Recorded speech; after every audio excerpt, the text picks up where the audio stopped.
آج شب قدر کی رات ایک نماز بالکل بھی نہیں بھولنا ہے، اور وہ نماز ہے صلاۃ التوبہ۔ نماز کیسے پڑھیں گے اور توبہ کس طرح سے کرنا ہے، اس کے بارے میں ہم بات کریں گے۔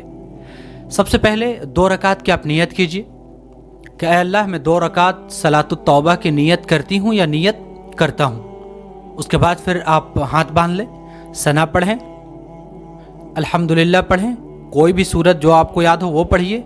اس کے بعد رکوع کیجئے، سجدہ کیجئے، اور اس کے بعد پھر آپ کھڑے ہو جائیں دوسرے رکعت کے لیے۔ اب دوسرے رکعت میں الحمدللہ پڑھیے، کوئی بھی سورت آپ پڑھیے جو یاد ہو۔ اس کے بعد پھر رکوع کیجئے، سجدہ کیجئے۔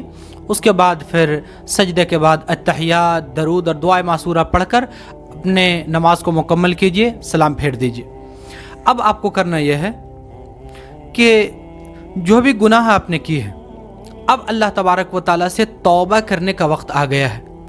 توبہ جب آپ کرنے لگیں، جب آپ اللہ تعالیٰ سے جب دعا کرنے لگیں، تو پھر ایسے جگہ پر آپ رہیں جہاں پر تھوڑی سی لائٹ مدھم ہو، زیادہ لائٹ نہیں ہو یا تھوڑا اندھیرا ہو، اس جگہ پر چلے جائیں، گڑ گڑا کر اللہ تعالیٰ سے دعا کریں۔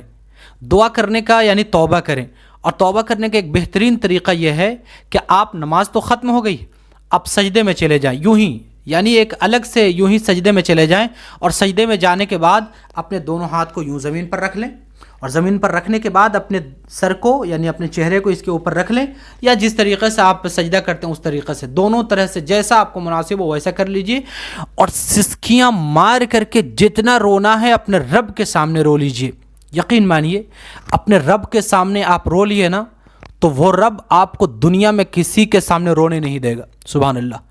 اسی لیے 2 رکعت صلاۃ التوبہ کی نیت کر کے 2 رکعت پڑھ کر خوب روئیے اللہ تبارک و تعالیٰ کے سامنے، اور اپنے گناہ کو بخشوائیے۔